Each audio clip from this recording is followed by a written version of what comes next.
Lightning flashed across the sky. Jack wished it hadn't. The revelation that it bestowed was terrifying.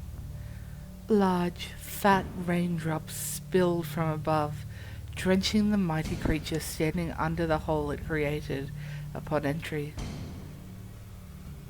It stood at an astounding 8.5 feet.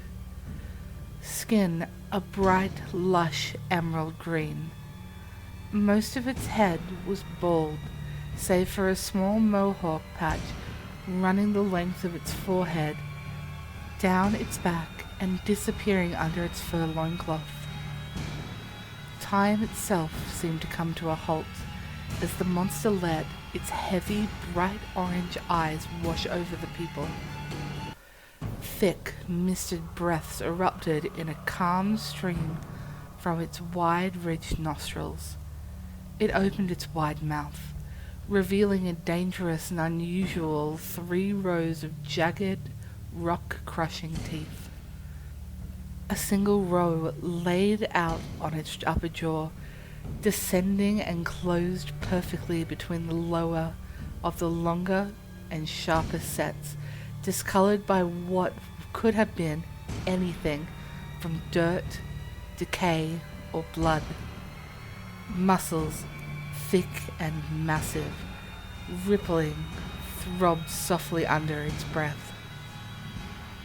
It flexed its wet hands, fingers capable of enveloping a man's head, cracked under the moonlight. The chest was wider than anything any man had ever come close to accomplishing by several leagues. Horns, inches long, randomly protruded from its head, shoulders, and knuckles in inconsistent numbers and varying size. Lightning flashed again. Its eyes shone to be fixed on Captain Harrell. He took a step back, his hand flying over his holster, frantically unbuckling his weapon. All eyes fixed on the newcomer, yet none may have noticed what caught Jack's eyes. With terrifying speed for something so large. The wind outside howled. With little effort, the creature propelled itself across the room, its brownish-white hair dusting the roof. The captain managed to unholster his weapon. He pointed at the monster, with tears in his eyes and shaking hands. He pulled the trigger. It clicked. He swore and gasped at the same time. He released the safety as the monster's massive fist came crashing down upon him, barreling his broken body onto the floor.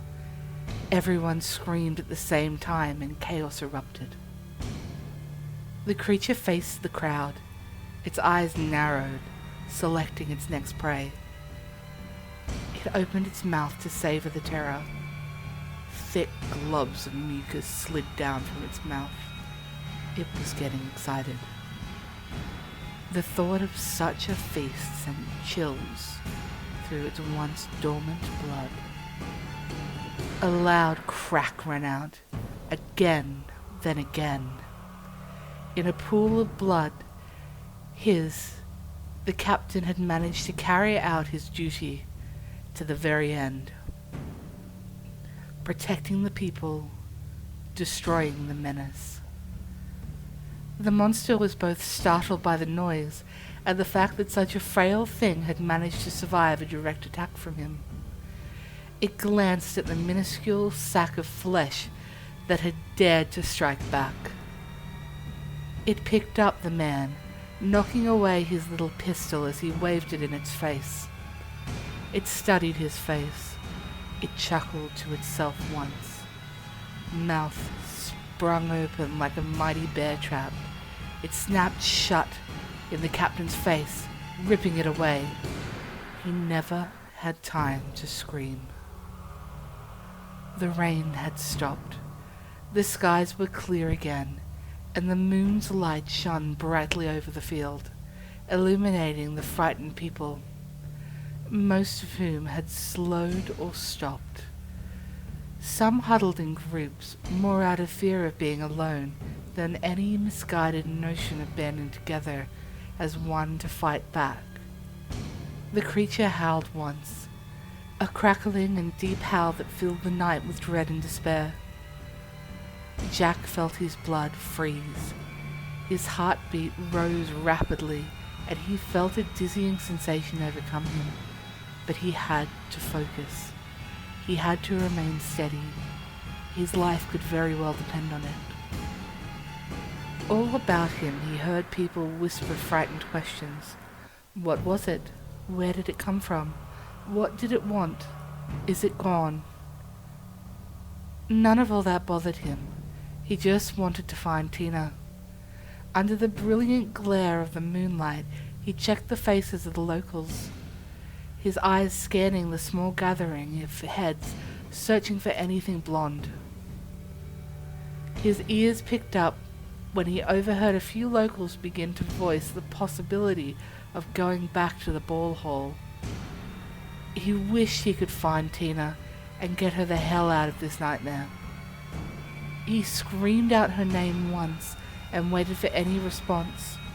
From the midst of a small group that had hurtled closer to the trees that served as a fence for the local town hall, used for all main social functions, he ran towards her, thinking he would find her and be in his car out of there.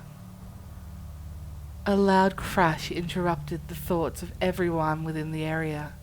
Someone screamed. Then someone really screamed, as the creature was already upon her. Its massive fists closed around her head. It lifted her up, and with little effort, squeezed and crushed. Blood and bone exploded into its palm. Everyone moved at the same time. Now they were certain to be running for their lives. Watching the meat sacks flee, it felt the mild shimmer of a blood rush. It had been centuries since it could rampage through a flock of pink-skinned ones. Its well-muscled legs sprang into action, his thick arms swinging fatal blows as it ran past fleeing locals.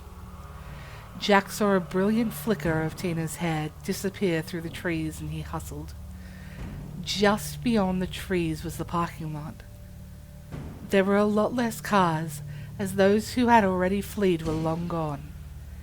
The lucky few ahead of the others yanked open the doors, screaming their engines into life. Mrs. McKinnon, the born Irish mother of three, Molly, Sally, and Danny, heaved a sigh of immense relief as her engine roared into life. She looked back at her little ones on the back seat, suddenly grateful for the many years she had had with them. Danny, age 3, looked into the sky. He clapped his hands playfully and laughed, pointing at the sky. Mrs. McKinnon followed his gaze. All hope suddenly erased. The creature had leapt into the air and had cleared the trees in one single bound. With meteoric fury, he crashed into the McKinnon family car, shattering everything and everyone in it at once. With savage fury, the creature hurled itself further down and swung its fists, connecting with Oliver Lull, the town baker. He was barreled into the trees, his body breaking on impact. The creature followed another couple who had just slammed their doors, the driver frantically trying to insert the keys. The monster lifted the vehicle with relative ease and swung it like a bat, crushing another car, then another, and again. It took aim and flung the remnants of its new bat, taking off the roof of the station wagon and its occupants. People now turned around and ran back through the trees. It went after them, flipping and tossing cars as it barreled down the parking lot. Fires raged everywhere as sparks found leaking fuel. There were explosions as fuel tanks ignited, blowing up both metal and flesh. Jack tore through the crowd and grabbed her hand. She screamed and tried to take it free. Before turning around, her eyes relaxed as they settled on her fiancé. He took her in his arms and savored that moment, which could very well be their last. The sound of a nearby explosion snapped them out of their wonderland and back to their harsh reality. He took her hand and led her into the woods, leaving behind the carnage and destruction that raged on. They ran for what seemed like ages, till the smell of burning flesh left the air, and until the echoes of the dying waned in the night. They ran until they were out of breath, only resuming their flight once the monster's roars filled the woods. They ran until they came across an old cabin sitting alone in the woods. Its wooden walls mouldy and dank. They hid and ran no more. The ancient cabin doors creaked noisily in the eerily terrifying moonlit night. Jack stepped in first, Tina a few steps behind. His eyes scared the room, poorly adjusting to the darkness. Something rushed at him, arms raised, yelling in defiance. Jack stumbled back and fell on his butt. The person stopped a few feet short of him, a dull-looking machete glowing in the moonlight. Jack recognized the sheriff deputy, Charles Hock, as well as the warmth running down his legs. Several hours passed. Jack and Tina sat together. 16-year-old Gretchen Grounds kept fiddling with her phone, praying for a signal. Mrs. Oshman sat on the dusty couch next to her blind granddaughter, 15-year-old Melissa. Lastly was Mr. Richard, the British tourist who cursed his foul luck every time he could. The deputy occasionally patrolled the windows and hushed everyone as he tried to listen, even though no one dared so much as to whisper. The monster roared again in the distance, followed by an unearthly wail by its last victim. It was the third time in the last hour, and, as usual, it sent their blood running cold. Only Melissa chuckled, attracting puzzled and frightened looks from the other. Footsteps echoed closer to the cabin, and the deputy rushed to the door, standing behind it, his gun holstered, machete raised. Any loud noise could easily attract the monster. He heard voices from the outside, and gave the hush signal to the others. The deputy could have sworn he'd heard before they did. The gentle thud on the earth, padded ground. He gently eased his shoulders into the door, barricading it. An eternity seemed to pass before the outsiders finally noticed the creature standing behind them. Its fists soaked in blood. Its crimson drool dripped softly. They begged, screamed, and banged on the door, but the deputy held it strong. From the sound of things, one of them tried to rush the monster. The squishing sound of blood and the shriek of the other told him it had been futile. When it was over, Charles heard the thuds lead away. He sighed against the door. He hated himself. Turning around nearly gave him a heart attack. Standing behind him, staring at him with large, clear eyes, was Melissa. Her bright red hair caught the moonlight, gave off an eerie glow. He stepped around her and she turned with him, her blank, pupilless eyes focused on him. He had often wondered in the past whether she was truly blind or not. Gretchen announced the time from her phone. 3 o'clock. They all sighed. No one had been able to fall asleep all night. Richard yawned deeply. He staggered close to the fireplace, bent over it and retrieved a small rum flask from his jacket. He took the final gulps and emptied the flask. He sighed and groaned at the same time. He swore loudly and flung the flask behind him in anger. Someone screamed. It was Melissa. The flask had struck her over the head, and she was already bleeding. Her mother attempted to check the wound when the creature's roar echoed again. Its voice filled the air as usual, but this time it seemed different. In what could have been minutes, its massive footsteps rounded the cabin. It stopped and slowed. walking by the windows in a slow pace. Deep breaths sucked in the night air outside, occasionally pausing to take short, steady sniffs. It seemed to cough once. Everyone paused. No one moved. The shadow left. Richard found his way to the nearest wall. He sighed softly, then smiled at the others, giving them the thumbs up. The wall broke apart behind him, and green fists closed tightly around his waist, pulling him out. The deputy unholstered his gun and took aim. They heard him scream and cry. The monster savagely beat his body, using Richard as a club, attacking the nearest object in sight. Deputy Charles released the safety and checked his shots left. 6. The others hurtled behind him. Something flew through the opening created by the attack. It hit the deputy hard in the chest, knocking the wind out of him and sending him to the ground. It was Richard's head. The gun flew from his hand and skidded across the floor. Jack ran for it and grabbed it.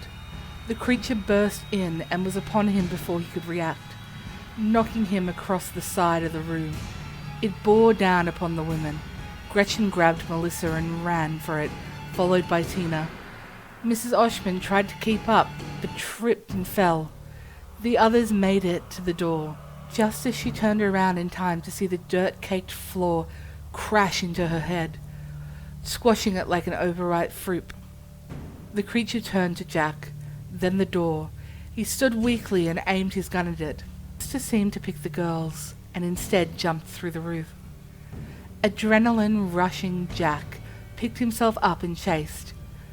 He ran through the trees and bushes, driven by desperation, guided by instinct and the occasional treetop rustling of the monster's bulk moved. He heard a scream and bolted forward. In the distance, he saw a pearl-like object glowing on the ground, and realized it was the moon's reflection on the surface of water. A lake. He stopped when he saw a foot sticking out of the bushes, and he gasped, relaxing when he didn't recognize the footwear. Looking further up, he saw the torso was missing. Blood still flowed freely, and the feet kicked once, and he jumped back. Jack stepped back and turned, nearly gagging when he saw Gretchen's upper torso several feet away, her face still constricted in absolute terror.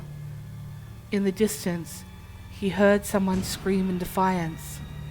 "Tina!" He ran. The scene he had happened upon froze him.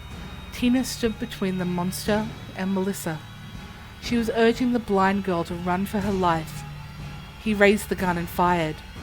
Once, twice, thrice. Direct hits.